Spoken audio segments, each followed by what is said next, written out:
वर्गादिषु महेश्वर्य आद्य पशुमातरः। माहेश्वरी और प्राणियों की अन्य माताएं स्तोत्र शब्द तत्वों में निवास करती हैं, अर्थात शुद्ध विद्या में स्थित योगी को मोहने के लिए अनेक शक्तियां सक्रिय हो जाती हैं। अगर आप अच्छाई की ओर चल रहे हैं, सच्चाई की ओर चल रहे हैं, तो आपको नीचे लाने के लिए, आपको गिराने के लिए, आपको कुमार्ग पर ले जाने के लिए बहुत सी ताकतें काम करेंगी। इसलिए व्यवहार में भी आपने देखा होगा कि अगर कोई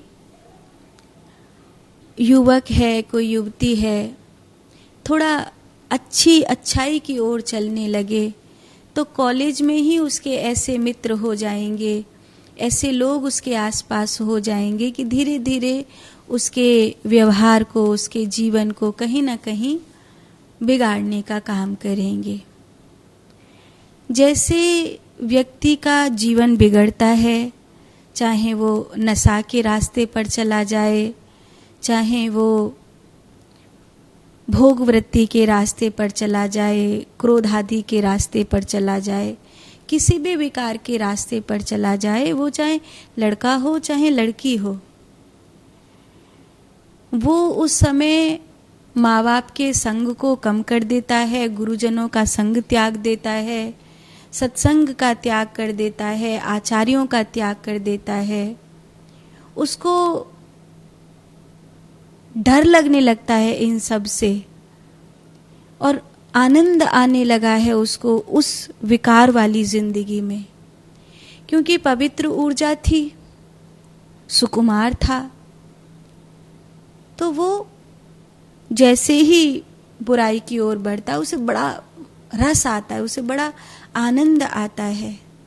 जैसे एक कुत्ता होता है, वो किसी हड्डी को खाने की कोशिश करता है, तो जब वो हड्डी को चबा रहा होता है तो रक्त जो है कुत्ते के दांत से निकलता है, लेकिन उसको लगता है कि इस हड्डी में रस आ रहा है।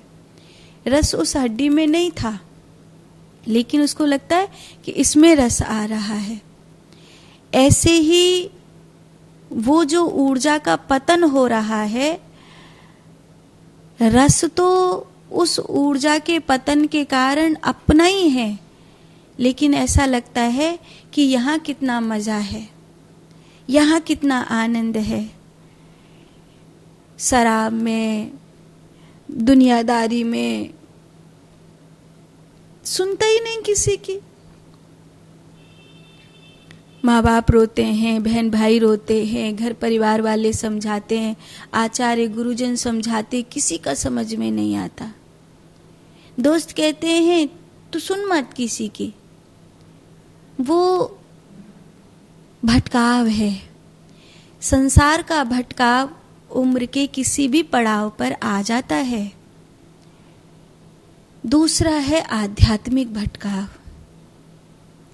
संसार में जो ऊर्जा तुमको मिली है, जो दिव्यता तुमको मिली है, जो पवित्रता तुमको मिली है, वो माँ बाप से, पूर्वजों से, तुम्हारे पिछले जन्म से, गुरु कृपा से, किसी के आशीर्वाद से इस तरह प्राप्त हुई है। लेकिन जो आध्यात्मिक ऊर्जा है वो बहुत कीमती है। संसार में जब आप होते हो तब आपको मोहने के लिए विकार हैं, वो विकार रूप लेते हैं, किसी का भी रूप ले सकते हैं, लेकिन आध्यात्मिक मार्ग पर पतन के लिए जो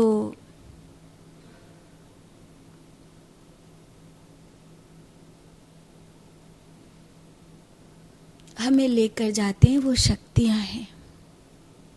कौन सी शक्तियां?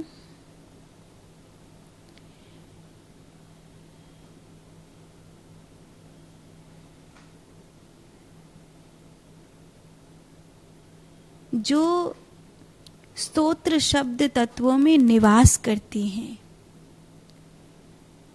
वो जो महेश्वरी हैं और अन्य प्राणियों की माताएं हैं, जो स्तोत्र शब्द तत्वों में निवास करती हैं, वो शक्तियां सक्रिय होती हैं। किसके लिए? एक योगी को मोहने के लिए कि उस रास्ते पर जा रहा है तो क्यों जा रहा है, कैसे जा रहा है, इसके